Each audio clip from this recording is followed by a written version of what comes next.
Bismillahirrahmanirrahim. Assalamu alaikum. Usman Issa here.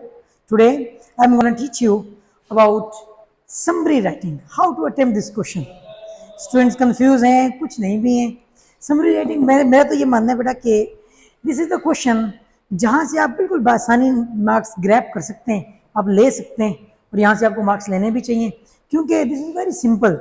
It's very easy to take marks here. The first thing is that बेटा सबसे पहले मैं तो एक ही बात कहूँगा कि मैंने सुना था कि बिल गेट्स कहते हैं if you can't make it good at least make it look good. आप अच्छा नहीं भी कर सकते, अच्छा बना ज़रूर दें.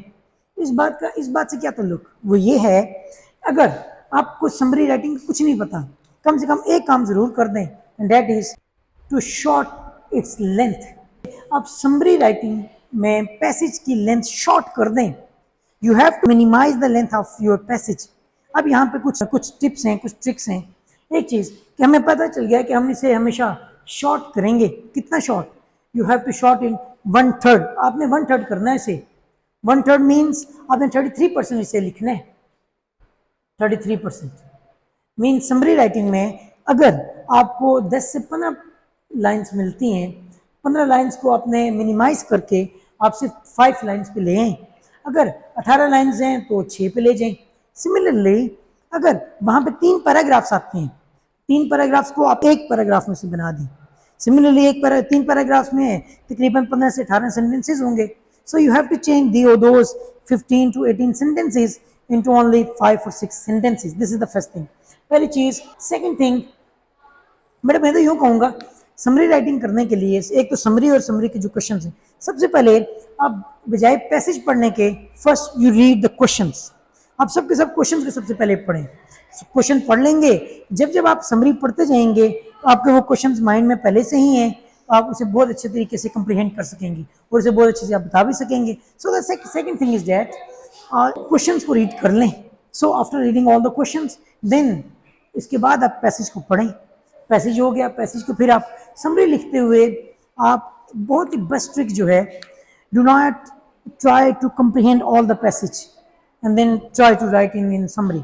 ऐसा ना करें कि पूरी समरी पैसेज पढ़ने के बाद फिर समरी लिखें. नो, इनफैक्ट मैं तो आपको यूँ कहूँगा आप 3-4 सेंटेंसेस पढ़ें, आप उन्हें समरी बना के 1-1.5 लाइन लिख दें.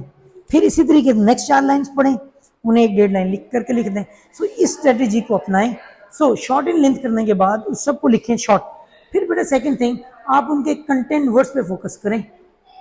Content words are important. हर लाइन में, हर 2-3 सेंटेंसेस में आपके 3-4 मेन वर्ड्स आएंगे, कंटेंट वर्ड्स आएंगे. उन वर्ड्स के अगर आपके पास सिनोनिम्स हैं तो आप वो यूज़ करें, कोई उनसे रिलेटेड मीनिंग्स हैं वो आप यूज़ करें, उनके सिनोनिम्स यूज़ करें. This is the second trick of that.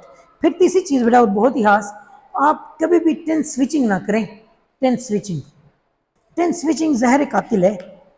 आपने टाइम को ट्रेवल नहीं करवाना. You started in past then convert into present और फिर उसके बाद अगली बात आपने फ्यूचर में लिख दी. No never. आपने एक ही टेंस में रहना है. लाइन द ऑथर सेज या ऑथर कहता है और फिर उसे सेज कह के आप प्रेजेंट इंडेफिनिट में आप पूरी समरी लिखें. समरी को फिर आप टेंस स्विचिंग ना करें. तो ये 3-4 ट्रिक्स थी. आई होप कि इनको फॉलो करके और फिर आइडिया को मेन आइडिया को देख लें. आपने आइडिया चेंज नहीं करना. You have to be in the idea of the author. Whatever he wants to convey towards you, you have to follow all these things. So, conclusion, I may say that summary writing के लिए सबसे पहली चीज़ इसे आप इसकी length short कर दें. दूसरी चीज़ आप इसे कंटेंट वर्ड्स पे फोकस करें, क्वेश्चंस को पहले रीड करें, देन उसके बाद आप समरी को ट्राई करने हैं, देन उसके बाद आप पैसेज को पढ़ें और समरी सॉल्व करें. टाइम ट्रेवल ना करवाएं. देन बेटा आप राइटर का जो आइडिया है उसे एज इट इज़ कन्वे करने की कोशिश करें, only by changing the words, only by using the synonyms of those words. And then at the last main point पर रहें. जो भी उसका मेन पॉइंट उसके हर सेंटेंस में आ रहा है आप उसे ज़रूर एड्रेस करें. तो इंशाल्लाह ये. और फिर देन ये जो पैसेज है इसमें जो आपके 2 क्वेश्चन होंगे इसके बाद वो आपके नॉलेज बेस आएंगे. नॉलेज बेस ये होता है कि आपके जो आंसर होंगे उनके वो पैसेज में मौजूद होंगे. आपने सिर्फ उन्हें थोड़ा सा फर्निश करना है, आपने उन्हें थोड़ा सा खूबसूरत बना के लिख देना है. और फिर बेटा 2 क्वेश्चंस आपके आएंगे जो आपकी एप्लीकेशन बेस होंगी, मीन जिनका आइडिया आपके पास पहले से होगा. आपने सिर्फ उस आइडिया को जिस तरीके से उसने क्वेश्चन पूछा आपने उस तरीके से उसे उतार देना है. आइडिया में आपने रिस्पॉन्स नहीं, आपने आंसर करना है जो अगला आपसे पूछता है। देन बेटा आपसे मीनिंग पूछा जाएगा, एक क्वेश्चन आपका मीनिंग का हो सकता है।